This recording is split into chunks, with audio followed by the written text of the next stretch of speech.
Welcome back to the Amid the Mess podcast, where we talk all about health-related topics, but make them relevant for those of us who are not only just looking after ourselves, but also after the little people of this world. So, aka us parents. So, today I spoke with Pauline Tusien, who's a life coach who empowers people to build the life they're dying to live. She used to be a lecturer in criminology and sociology, but along the way, she found out that her passion was really in coaching people to help them develop their purpose and their meaning in their life and in the stuff that they do. So I talk with Pauline a lot about purpose. How do we know we have purpose in life, or how do we develop it in work, in family, in our relationships? What does having purpose even mean? So we talk all about this. I love this conversation with her, and we do some real talk about what it's, the stresses that we as parents might have if we both try to look after our children and work, and how we can manage those stresses a little bit. And how we can model a bit of emotional intelligence in front of our children, all of that juicy stuff. So I hope you enjoy this conversation. Now, before we get in, I'll just share a bit about my week since I last recorded my last podcast. I've had a bit of an emotional roller coaster. Oh my goodness. I have a baby who's now just turned 1. And she is a little madam. And 2 weeks ago, she just decided from one moment to the next to completely stop breastfeeding. And those of you who've, know whatever you want to do is fine. But those of you who've experienced breastfeeding, you probably realize that's such an emotional thing. I was fully doing it. And from one day to the next, she's like, nope, no more. All the emotions involved, all the hormones with me. So I've literally had 2 weeks of just crying every day. And I can just about now talk about it without crying. So that's just a bit about what's been going on in my life. It's been a big deal, so I thought I would share it with you. So onwards and upwards, my little baby girl is now becoming a toddler, and the time is flying. Like, oh my goodness, with our first child, the first year dragged by. Now, this is the first year has flown by. Maybe you can relate if you have older children or teenagers and you think, yep, those years, the days were long, but the years are short. So that's me, everyone. But I'm going to stop going on about my woeful journey of breastfeeding and let you listen to this wonderful conversation with Pauline all about purpose, work, life, parenting, and I hope you enjoy it. Could you tell me, Pauline, what is one misconception that people might have about having purpose in life, in work, and in family? The one thing that always strikes me is that people talk about finding your purpose. And I don't necessarily think that it's something that is found. It's something you develop as you move through life. So what I found is everything is contextual. So if you think about your strengths and weaknesses, I like to think about things that are characteristics and attributes, things that are very, very useful in some contexts, that are so useful in other contexts. And purpose is quite similar to that. If you think that one day the amazing thing will happen and you will understand everything about life, it's probably not going to be quite as simple as that, and probably not quite as much of a fireworks moment.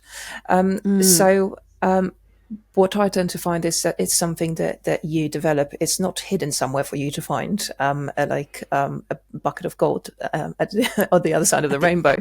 Oh, really? Oh, darn. I'm sorry to ruin the surprise. but it's something that you discover, you not so much discover, but you develop. You grow into your purpose. You grow into it through your choices, your experiences, how you choose to live your life, how, the sort of alignments you find within yourself, with other people, in work life, in personal life. When you show up at your work with integrity and in your truth, that's one way of doing that. When you build relationships with your friends and with your nearest and dearest, that's another way of showing up in your truth, in your integrity, and finding out why you're there. When you spend time with your kids, of course, that is one way to find out what your purpose is through these experiences, and how you show up in those experiences. And those early years are so important. I love little kids. They are just the most beautiful thing in the world to me. And I know you and I had this conversation, so I can say this officially now.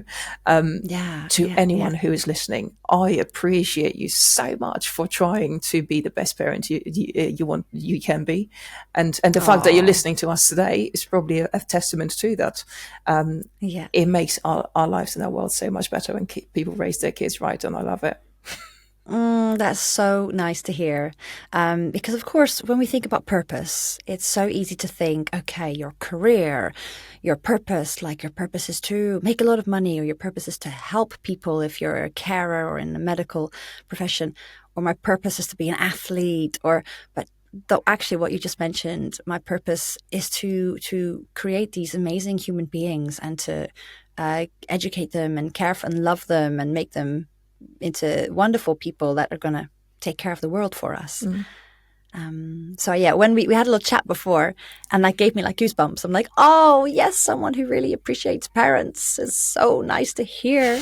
Thank you. I'm glad it gave you a little goosebumps. Because I drew on some of my experiences as lecturer, because I spent quite a lot of my working life in higher education, and you just sometimes meet these young people at the cusp of going out into the world, and I very often used to think about the men and women who brought them into the world and raised them into the humans they became, and sometimes I was so grateful, because of how good a job people had done with their kids, and it made my life easier. And I just think it's great. So, if you're raising your kids right, if you're trying really hard to be the best parent you can be, you are creating a better world. And every day you're changing the world when you show up, within your truth, as imperfect as we all are, with your kids, spend time with them and give them everything they need. I think it's just so beautiful. So if you're listening, if you're out there thinking, oh, I've had a terrible Monday, you are changing the world, and you should be so proud of yourself. Oh, that's amazing to hear, because I think there's plenty of stay-at-home parents who might feel like, oh, I don't have a job. A little part of them might feel like they're not contributing or having purpose, but they have the biggest purpose. And then there's lots of people who have a job and maybe who feel maybe the job isn't amazing, but then like they also are looking after a family, and like that is a huge purpose that they have. But going to a little bit of a different topic, I also want to talk about feeling like you are in flow and doing purposeful stuff in the work that you do. So thinking a little bit career-wise, because I understand you do a bit of career coaching. I do. Is that right? Yeah. So how can people feel purposeful in the work that they do? And then as an extension, how can they find, like, when would they know that the work isn't right for them if it really, really isn't, aligning with their skills and their special abilities in their purpose? Oh, that's such a good question. Thank you. So a lot of the work that I do starts at a point when someone feels something's a little bit off balance. What sometimes tends to happen is we can't quite put a finger on where we're at, and something feels a little bit off balance. It doesn't necessarily mean that it feels wrong. It sort of takes us to a place where we start searching for what I call alignment, but people find their own word for it. If you're spiritual, then or it's thinking about the energy, what you feel like within yourself, and it's so easy to just say, yeah, of course I'm fine. And we all say, yeah, of course I'm fine. Everything's going great. I'm trying to balance all these things, and I'm doing the best I can. The thing is, we all have the skills and the characteristics and the attributes that we are not always making taking the full advantage out of. So if you think about career choices, or how you want to progress in your career, finding your purpose is often not about the job title, but about the impact you want to create. So you can lead yourself as a person, and you can lead yourself in your career, or whether that's starting a business, whether that's progressing through the kind of different steps of the ladder that you're on. You're on in a career sense of things, and doing that in a way that is true to you. And I often step in at a point where people start to feel, I'm a little bit off balance. Something doesn't feel right. I can't quite put my finger on it. And sometimes it takes a friend to let us know that something's not quite right. And how does that show up? So how would that friend see that in someone? It is so easy to just say, yeah, of course I'm okay. Yeah. And I know there is a whole industry out there which has been built entirely on giving people the tools to help themselves and develop. And self-help industry is massive. You've got books, you've got apps, you've got everything out there. But sometimes one thing we forget is how to be a good friend. And how you show up for others, how you develop these relationships,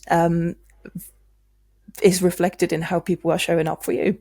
And one thing I've always found is sort of giving your friends a instruction manual to what you're like, is often quite helpful. So I know that if I feel a little bit strange, I will make a phone call. I'll know who to call because I know what my friends are like, and I know who would be useful, to put it that way, in a particular situation. And there is nothing wrong with giving your friend instruction. Listen, I need to talk about this. I don't need you to fix anything at the moment. Can you just hear me out? I need you to just hold space for me. And sometimes giving people that set of instruction manual makes it so much easier because they know where they're at. They know they don't have to give you a full fix and solution. And that will come later. And it's so important to be met at an emotional level when you have to talk about emotions, and then be met at a intellectual or rational level when you get to the point where you start fixing things.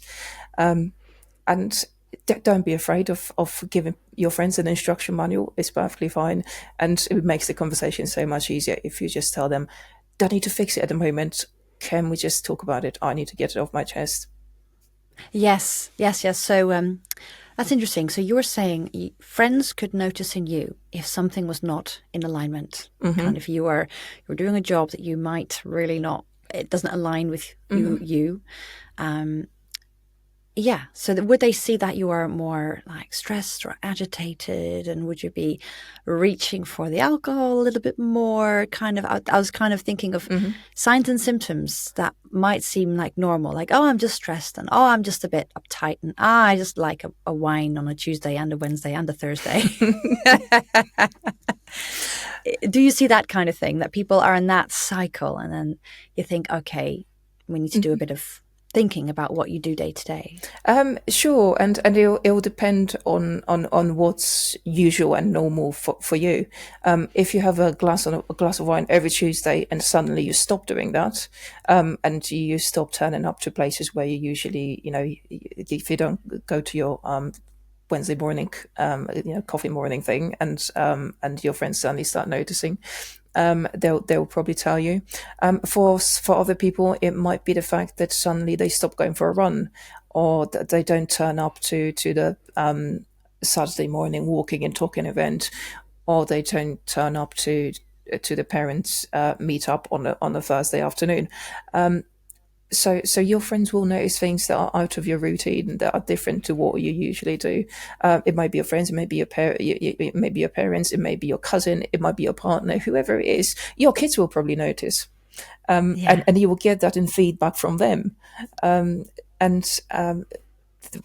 being intentional with our relationships and how we connect with other humans is so important, because you get feedback from everything that every interaction that we've got out there, and it gives us the opportunity to be good friends and good partners and good parents, and that's reflected then, when sometimes we're a little bit off balance, because someone will just say, "But are you really okay?"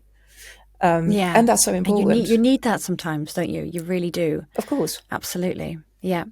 Um, so I'm curious. You mentioned you were a lecturer, and then you moved on to life coaching. So what did that look like for you? What was your motivation to change careers? Oh, it was an absolute whirlwind. I can imagine. Yeah. I went through a period of having that time where I had to develop my purpose and make it work for me and with me, and to find that alignment, because that is exactly where I found myself. I spent most of my working life in academia, so just like yourself, I'm a recovering academic, which all came with its challenges. I did all sorts of jobs in hospitality and care industry while I was at university, and then I one day got asked to cover a lecture when I was very, very young, for a friend, and it was the following day, and it was in front of 300 people, and I'd never done it before, and I had to just go and do it. So that was my first experience, and I found myself like fish in water, and I enjoyed it. Wow. But then I went through a period of, sort of a lot of changes in my personal life. And I'm not going to spend too much time talking about that, because we'd be here all That's all evening. right. That's all right. Yes. And I'm sure we've got better things to talk about. But I a few months ago, I found myself thinking, do you know what? I really want to do this full time. This is my thing. Yeah. And when I sort of reframed the way I saw myself and what I thought my purpose was, I went into higher education because I wanted to make the world a better place. That was Yeah. my reason for being. And one thing, or my way of doing that, was giving young people the knowledge, the skills, and the confidence to go out there in the world and make things better for those that come after us. So that is why I did what I did. Before then, I spent some time working in the probation service, and that was similar sort of work, very much giving people the tools to go out there and make the changes they need to make. So I sat down and realized that I've been coaching people my whole life, or my whole working life anyway. It was a conversation with a friend when we sat down and we thought, I said, there is something I need to be doing. I don't know what it is. To which he said, you know what? Have you thought about being a life coach? Because that is you all over. And I thought, wow, I have been doing this all my life, in one guise or another. And I thought, you know what? That is my way of making a contribution. That is my way of living a life of service, and that is my way of serving those who serve others. And it just and in that moment, everything aligned. And I've developed it since, and I work on it every day. And every day I'm learning new things, and every Yes. day I spend time with people who give me the focus and the motivation to get up in the morning, and I love it. I love that. And it just actually, I think a lot of people can have the similar journey, but with different elements. You can find yourself doing a job, and then the actual job, there's like a particular aspect of it that you really enjoy. And then you can go to another one and job, and then you're like, that same aspect. So for you enjoy, and eventually, okay, that particular element is something I need to like maximize my time doing, and find a way that I could just do that thing that I'm really good at and that I really enjoy. I've kind of had this similar journey-ish. So like starting off in academia as well. I loved the kind of the researchy side and learning new knowledge all the time. But the thing I was always drawn to was the creative stuff and the people stuff, like the data collection. I was like, oh, wow, I like interviewing people, like interviewing what I'm doing now. I like, getting the people to people interaction. And the things I didn't like was scientific paper writing. Like my brain doesn't work that way. I'm much too I use too many words. And I was drawn to making posters and doing colorful things and the creative stuff. And then I was like, oh, wait a minute. And then it bounced from one thing, and then academia doesn't work out for me. I do people-to-people exercise classes. Love that as well. I get the energy from other people. And then I find podcasting, and I'm like, I love this. I can have conversations with people every time, learn new things from them. So just like you, if like an essence of that task in that previous job is carried on, although the job I do now is so different. But that I realized that is the element that I really enjoyed and that I was quite good at. And I think that is such an excellent example of how purpose is developed, because you've just picked and sort of selected little bits that you are the best at in everything that you've done and put it together into something that you are clearly excellent at. Yeah. Oh, thank you. Thank you. I hope so. Yeah. And I find along the way, I don't know if you agree, a really important thing is not to be afraid of closing a chapter. You're like, okay, I've done this thing. I've learned loads of skills, but it doesn't quite align with me. I found personally academia, I felt really in a box. I just felt like it wasn't free enough for me to fully express what I wanted to express. So you have to, and that was such a difficult time for me to actually close that chapter. I felt a tremendous amount of like guilt and like society expects me to stay and I have to become a lecturer and oh my goodness, I'm saying goodbye to this amazing career. So yeah, people, you have to not be afraid to say goodbye because when that door will close, another door will open and you take all those lessons with you, don't you? Oh, completely. And when we feel that misalignment, it's so important to just give ourselves a breather and decide. It's also a time to try new things. So not every misalignment is a time to quit, and I wouldn't recommend that people go around quitting their jobs every time they feel a little bit off balance. True. But sometimes it's just a signal that you need to reconnect with what your values are. What sometimes it's about setting different boundaries in our work or in our personal relationships, or bringing in more creativity into what we do. Is there any way that I can make my job a little bit more creative so it will help me get up in the morning? Sometimes you have to be creative with our own environment and make it work for us. And we all know what our good qualities are. And sometimes it's just doing more of that. Doing more of makes you happy, and finding a way to just wedge that into our daily lives.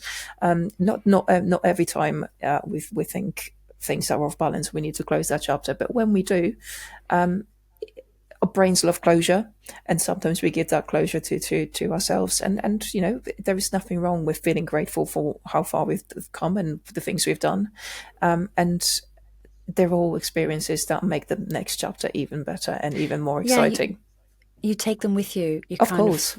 Even if the next thing you're doing is different, you still have that learned experience from all the little jobs you learned how to do. Yeah.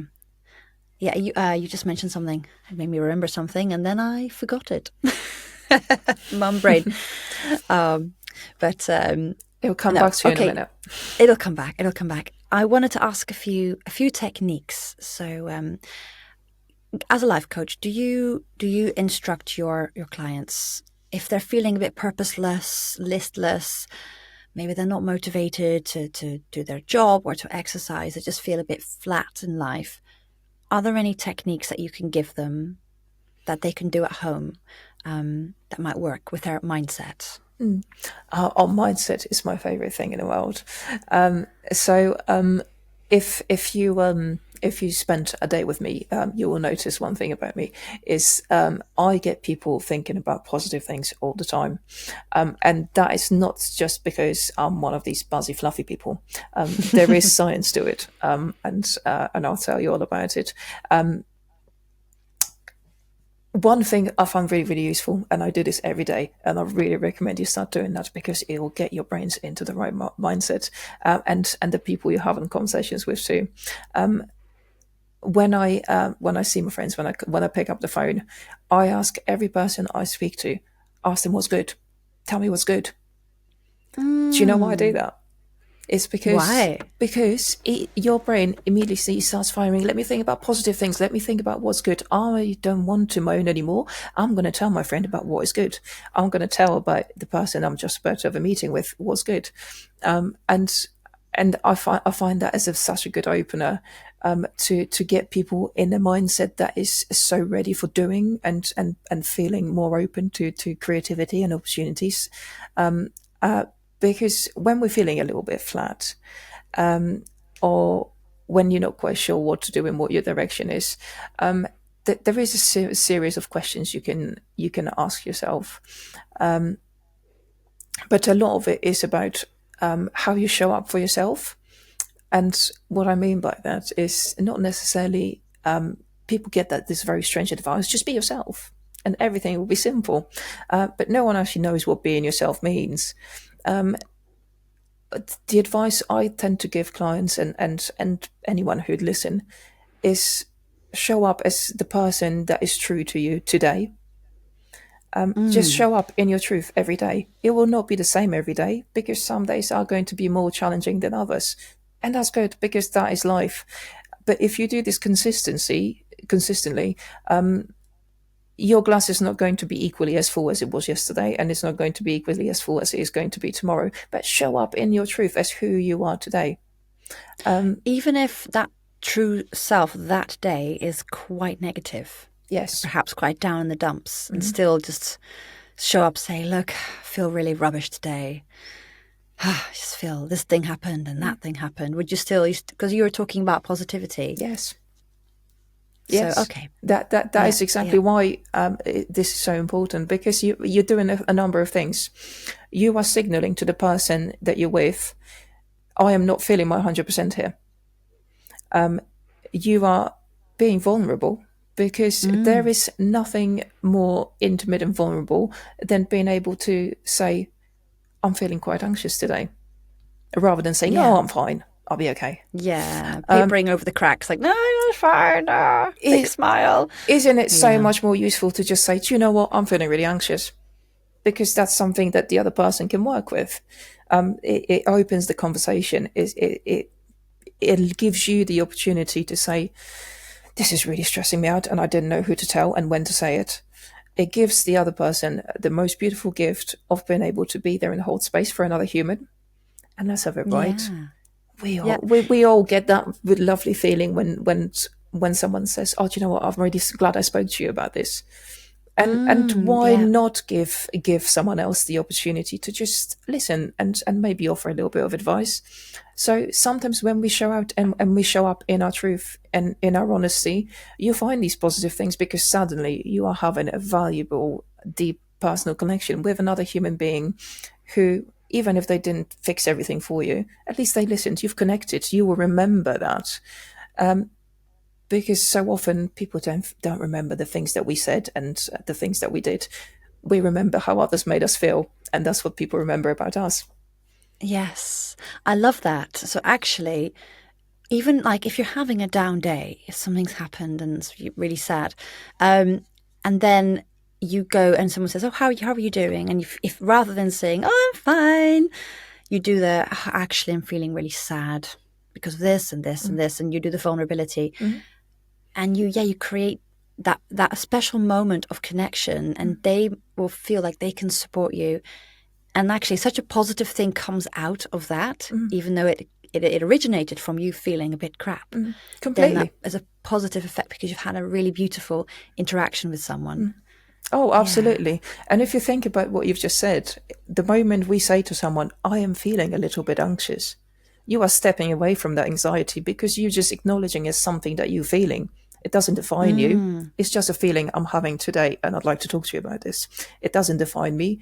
We'll deal with it, and I will deal with it later. But that's how I'm feeling now. And it gives another person the opportunity to live a life of service, serve another person by offering them that little space, that scope for connection. Amazing. I love it. Yeah, that's such a good way of reframing why to be vulnerable, because actually, like, you're giving other people that gift of being able to support you. I love that. Rather than be like, oh, look at me, I'm all vulnerable. It's yeah, it's lovely. Now, you mentioned about service, and so I think I've heard a lot of stuff about actually we all kind of are born to be in service. What do you think about that? And if we link that with purpose and what we do for work and family and stuff, do you think that we essentially all get happier, even if we don't realize we want to be of service to other people? That as an innate human drive, we have a need to be of service to others. I'm going to answer that by way of telling a story. Oh yes, please. Everyone loves a story. So imagine. Actually, I'm just going to tell you. I'm not going to ask you to imagine. There were times in my life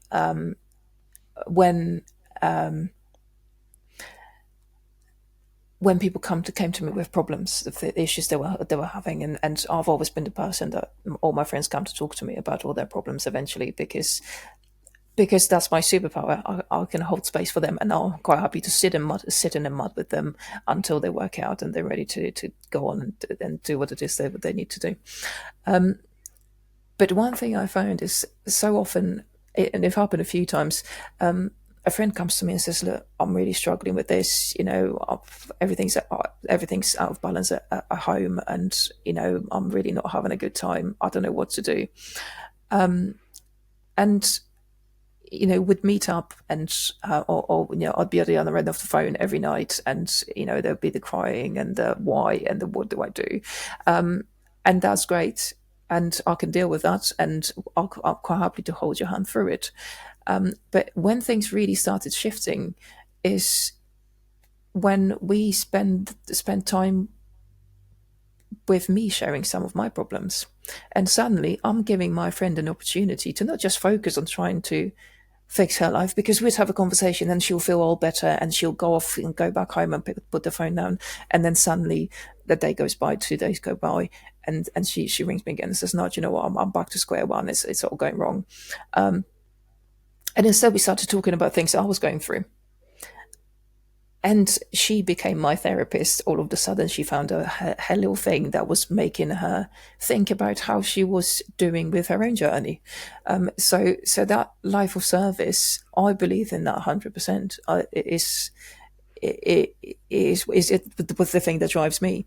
So sometimes when we're trying to get over things, or working through problems, when we faced with challenges, the best way to help ourselves overcome these is by helping someone else who's going through the same thing. Yeah, because when you're trying to help them, you are being so much more creative, quite often, in thinking about solutions, or maybe alternative ways that they can think about things, trying different perspectives, and before you know it, that ends up helping you. So I think deep down we are social animals, yes, and even people who are quite introverted, very very few people out there, if anyone at all, can do life on their own. And if there is a beauty to being able to form these deep meaningful connections we've got with other people, and let's there is something beautiful about being able to help another human. And when you see someone struggling, and then you see them, when you get that phone call one morning and they say, do you know what, I'm actually feeling okay today. And that is one thing that makes me so happy, when I get that phone call thinking, do you know what, I know I've had a tough week, I'm doing really well today. I love that. That's my favorite time. yes, it gives a little dopamine hit, doesn't it? Completely. Like as humans, yeah.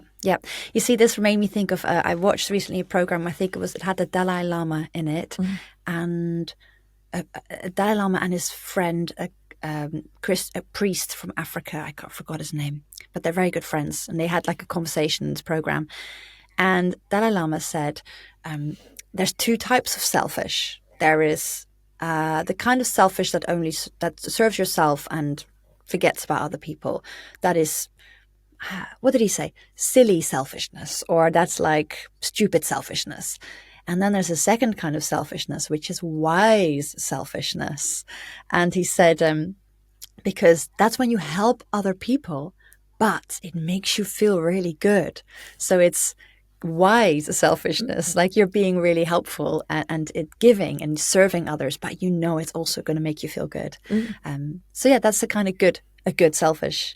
Oh, So he completely. was, yeah, yeah, yeah. That's lovely. Yeah. Now, would you have any extra advice for tired, haggard parents who might feel a bit flat? They might feel, they're trying to do their job, but they don't fully feel satisfied in their job, and then they don't feel like they're fully present with their children either. They're kind of in between. I get this so often with parent friends I have. You kind of can't win either situation, you know. Have you got any advice for these kind of people who might be quite stressed, overwhelmed, and feeling just a bit uninspired? I'm so glad you said that. That that feeling that you can't win, embrace it, because you are not going Mm. to get it perfect. Mm-hmm. I know from I turned 30 and suddenly all of my friends had kids, so I've always been the cool auntie, and being a cool auntie has the benefit of being able to do my little sprinkle of goodness into loads of little young heads who are going to take me out into the world and just remember that little bit of advice I gave them, and I love that. But I've seen my friends and members of my family get really, really stressed because they felt they couldn't win. Whatever I do, I just can't spread myself thin enough. And embrace that feeling, because the truth is you are doing the best you can. It is hard, and how you feel is so valid. You've got every right to feel stressed, because I can imagine what it must be like full time, trying to be the best mom, the best dad you can be. Also, is really being really good at what you do, and making sure that there is enough of you everywhere. Don't deny yourself the opportunity to feel these feelings, but that's what they are. Yeah, You are, yeah, yeah, if you're feeling overwhelmed, that is it. You are just feeling it. It's an emotion. This doesn't yeah, define you. You are not overwhelmed. You can deal with this. You are feeling overwhelmed. It's a feeling. You can deal with it, and the more you deal with it, the easier it becomes. So when we talk about things like neuroplasticity, you are in charge of your brain by being the switchboard operator. So I'm showing my age here. Um, uh, but no, yeah, but if you repeat experiences and thought processes and patterns enough, your brain remembers them better. So be honest with yourself. If you are having a bad day and you think, do you know what, I don't think I've been a very good mum today, or I don't think I've been a particularly good employee, or I don't think I've been a very good business owner today, give yourself time to feel that, and then take something good from it. What did today teach me? What can I try today that's different? Don't give up, because especially if you're a parent, you very much can't give up. nope. But have the emotional awareness to sense, do you know what? I didn't do as well as I wanted to today. Take a deep breath, give yourself time to feel that, because your feelings are perfectly valid, especially when you're spinning so many plates. Um, Yeah, and um, and find a way to think of the positives and the lessons, even if today doesn't feel as good as you thought. You said you thought it was going to. yeah, What can I try different tomorrow? If I had the same day tomorrow, what am I going to do differently to not feel like this at the end of the day? And sometimes we don't get enough time in the day to do those reflections, but ironically, the more you do it, the quicker they happen. And the, the important thing in doing that is that when you just take that deep breath before you overreact, or before you drive yourself into that spiral of overthinking and overwhelming yourself, and trying to sort of work out which turn to take. What we do in every day, and especially that's what you guys do as parents, you are modeling emotional intelligence and emotional awareness to those little sponges in front of you. And that work is so important, because children mirror us so much. They're Oh, amazing. you can say that again. Yes. Yes. But every time you keep yourself calm during a storm, every time you show empathy to other people, but also to yourself, and that's also part of a life of service. That also means service to yourself, because you are the person who Yeah. lives a life of service. Therefore, you have to serve yourself the same way, because you serve those who serve others. So it Yes. goes full Yes. circle. Yes. Yes. Yes. But everything you Interesting. do, Yeah. your child is going to mirror eventually, Yeah. and that will change as they grow up. So if you think about how you deal with conflict and how you deal with a difficult situation, that is every time you handle that, your child is going to mirror that, and you're giving them a lesson in emotional intelligence, which is going to True. be so helpful for them when they get to where they want to be when they're older. And also, I just want anyone to listen also not to feel guilty, because, all of us do slip up and we all shout now and then. And it's like, I'm sure there's lots of people listening are like, oh, yeah, but I like shouted at my kid yesterday and I'm a terrible mum. But I think what I've been doing recently, when me or my husband slips up and we do raise our voice and we're like, oh, we shouldn't have. I also think if when that happens, you then immediately, when you apologize sincerely to your child, and I'm so sorry for shouting, I shouldn't have. I think they also learn that nobody's perfect. Yes. They will learn, oh, look, my parents, I love them, they're amazing. But they kind of don't have to aspire to become those perfect people that never shout. But at least if they do shout in the future, they will then apologize for it. I think it's like that accountability. When you slip up, you take accountability for it. You're like, oh, I'm so sorry, I shouldn't have shouted like that. I don't know. That's kind of my thing, because I don't think any parent can always stay calm. I mean, you'd have to be like the Buddha to stay No, calm I all certainly the wouldn't time. recommend it. But you took the words out of my mouth. We all overreact. Nobody's perfect. We overreact in work. We overreact in personal lives. And when you've got a week's worth of screaming children at home, when you're also trying to work, it is just so easy to scream and shout. And again, it's about taking positives out of that situation and take the lessons and show your child, this is what you do when you've overreacted. I'm so sorry, I shouldn't have shouted with you. I was feeling stressed, I was feeling anxious, and I shouldn't have acted the way I did. Yeah. So, show up even in front of your kids, or especially in front of your kids. Show up in your truth, show up as who you are, and what and in integrity and in that accountability. So find that alignment between what you do, what you think, and what you say. Yes, at the time I was feeling overwhelmed, I was feeling stressed, and I shouted at you. I shouldn't have done that, and I'm sorry. That is taking accountability, and it's just such a beautiful lesson in emotional intelligence. Yeah. Yeah. So well said. Lovely. Now, I have a few extra questions for you.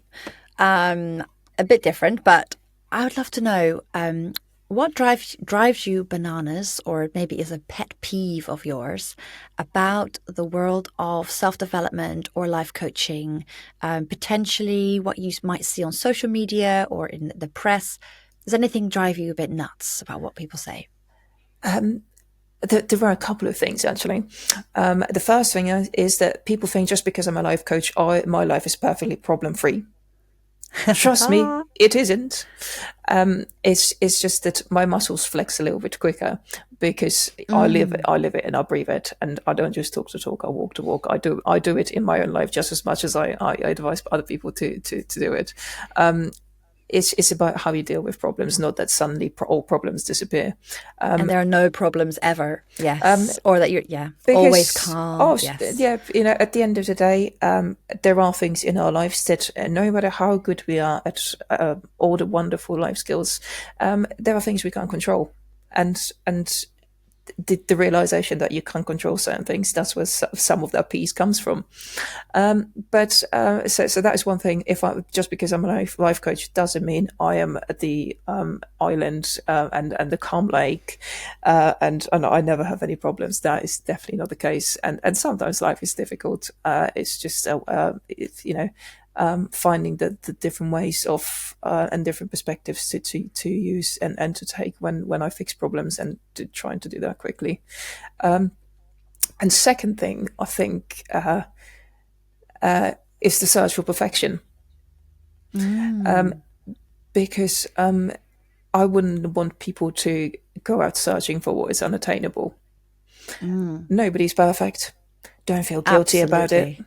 And if you're out there sitting thinking, if you're in that paralysis by analysis stage, when you think, I don't know how I'm going to do it, or I need to find, I'm going to wait for the perfect moment, and I'm going to try and do this other thing I want to do, and maybe that will fix it for me, but I'm going to wait for the right moment.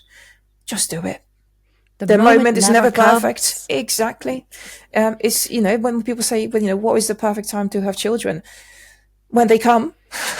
Yeah, there is no perfect time. Absolutely right. There isn't a perfect time for anything. If you've decided in your true self that this is what you want to do, this is what's true to yourself, and this is how you're going to have that congruent moment of alignment where what you do, what you think, and what you say aligns, then just do it.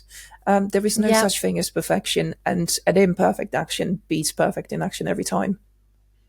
Definitely. And that's actually just the reason I got this name, Amid the Mess, because I want people to do the stuff, whatever the stuff is that they want to do, amid the mess and the chaos. It's like your house is never going to be completely clean. And if it is, it'll be like messy again in 5 minutes. Like nothing's ever going to be perfect. Like I come from an exercise background, and so often I've heard, I'm going to start my exercise routine when I've cleared the spare room, or when I've done that and that looks perfect and I've got everything, I've got my workout outfit, and then I said, no, just start it amid the mess. Yes, literally do your stuff, just wipe away the piles of laundry.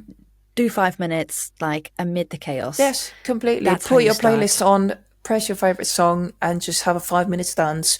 It will beat not going to the gym for another week and waiting until Monday. Definitely. Yeah. So we're aligned on this thought. Completely. Definitely. Now, I don't want the listeners to think that you might be perfect, because you've been saying such amazing stuff to us, but I always want to keep it real. And all the guests on here, to say that we're all human beings, we all have our imperfections. So if you don't mind sharing, what is one of your imperfections? What is one of my imperfections? Oh, there are so many. There are so many. I used to overthink things an awful lot more than I do now. So I've spent an awful lot of my life sitting there waiting for the perfect moment. And especially when you're an academic, you spend so much time thinking about things. And perfecting things. Oh, perfect, of course. Perfect. Nitpick. Yes, of course. And you're on draft number 17 and you're still not quite sure about what it is that you're trying to say. And what I found is that didn't actually move me anywhere. The only thing that moved me was moving. And actually going out and doing the doing. So I'm still not perfect at doing it. And sometimes I do catch myself just sitting back and scratching my head and thinking to myself, but am I ready for this? And I realize now much more that being ready is not a feeling. You will never feel ready. You will never find that perfect moment. Being ready is a decision, and I am trying really, really hard to be better at making that decision. Saying yes, I'm ready, just in my own truth to myself. Yes, I am ready. This is now. Let's do it. Amazing. But it's been a lot of work on myself and with other people, and sometimes sharing experiences has been quite helpful. Thank you for sharing that. It's just nice for everyone to hear, even someone who advises other people on how to manage their life and their insecurities and all of that stuff, that you also have your own imperfection. We all do. Yeah. So, well, finally, how can the listeners find out a bit more about you? Have you got a social media presence and a website, all of that stuff? I am definitely not a difficult person to find. So you can find me on paulinetusien.com. Nice and simple. You can find me on LinkedIn. You can find me on Instagram. You can find me on Facebook and most other places. But if you have a look on my website, it'll give you the signposts to every other place that you can find me.